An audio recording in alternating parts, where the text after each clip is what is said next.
It's been 2 weeks since this whole thing started. It all started with a tanker accident. It was all over the news. Everyone thought it was just another oil spill. There were plenty of volunteers, plenty of people wanting to help the poor defenseless animals, plenty of victims. Within hours of the tanker accident, it started happening.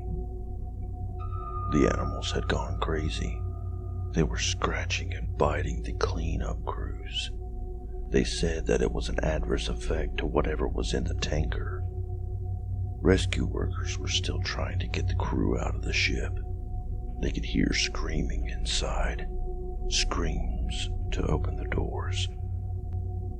But that's when it all went to hell, as soon as they cut the door out. There was 6 minutes of broadcast before it went silent. 6 minutes of screaming and agony. The ship crew attacked the rescue workers like rabid baboons, breaking bones and tearing flesh.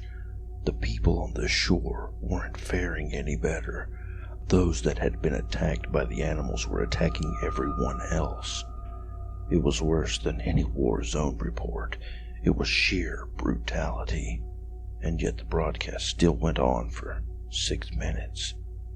6 minutes, and then blank faces. Nobody could explain what was happening. They tried to continue with regular news, the economy, the weather, a cute human interest story, but they couldn't make us unsee what we saw. I tried to continue with my regular existence, but every time I switched on the news or walked by a newsstand, it was there. This big mystery. They had some explanations, some kind of infection, brain parasites, but it didn't matter. It wasn't an infection we were afraid of.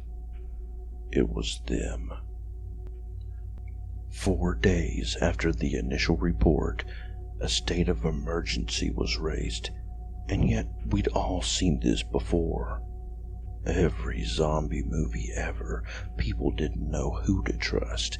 People were stockpiling food and weapons.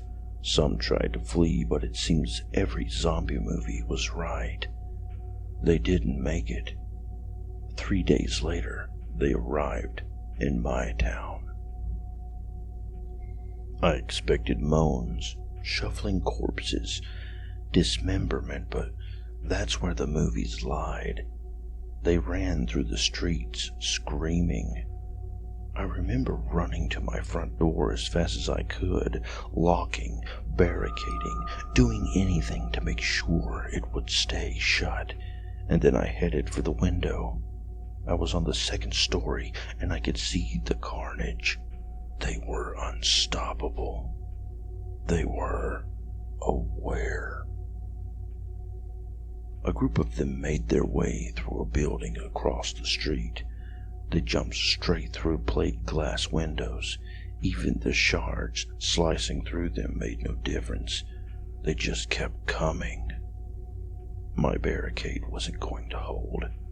I rushed around my flat, grabbing supplies and jamming them into the most secure room of the flat. I went back for one last look across the street, and I wish I hadn't. In a 2nd-story window, my face met one of theirs. They knew where I was. I quickly dashed into the room and locked the door. I don't have any kind of panic room or a secure basement, so the safest place I could think of was my bathroom. No windows, one door with a lock. I had filled my sink and bathtub full of water so I could stay for a while, so I sat there in the dark room, with the distant screams in my ears. I began to feel like I may have overreacted. It had been 2 hours and no sign of them. It actually got quieter, and I thought they had moved on. Maybe I could leave the room, get to the kitchen, grab more food to wait it out.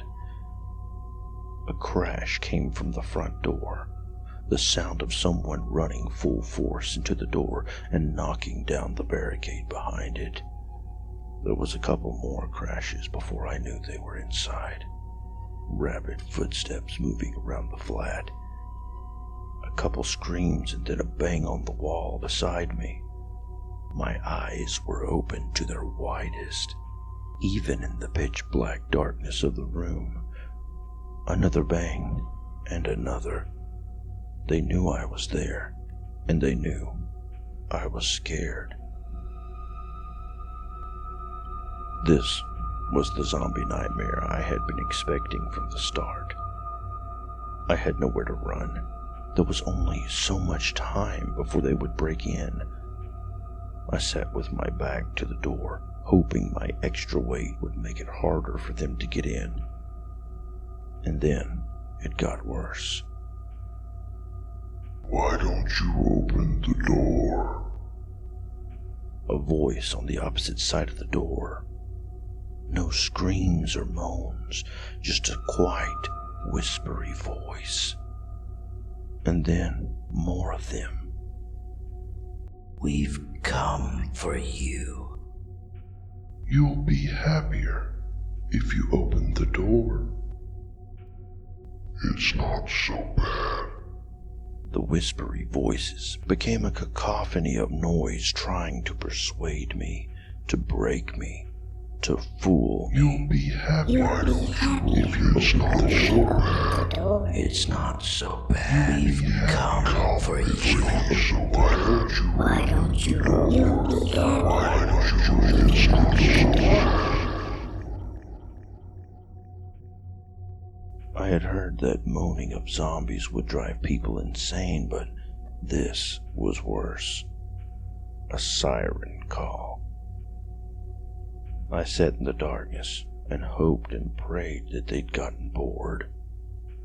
But they don't get bored, and they don't leave. I managed to use the mirror to peek under the door, only to be greeted by horrible, unblinking eyes, blood-smeared faces, screams, and more horrible whispers. That was 2 days ago. I don't know what to do anymore. Maybe it won't be so bad.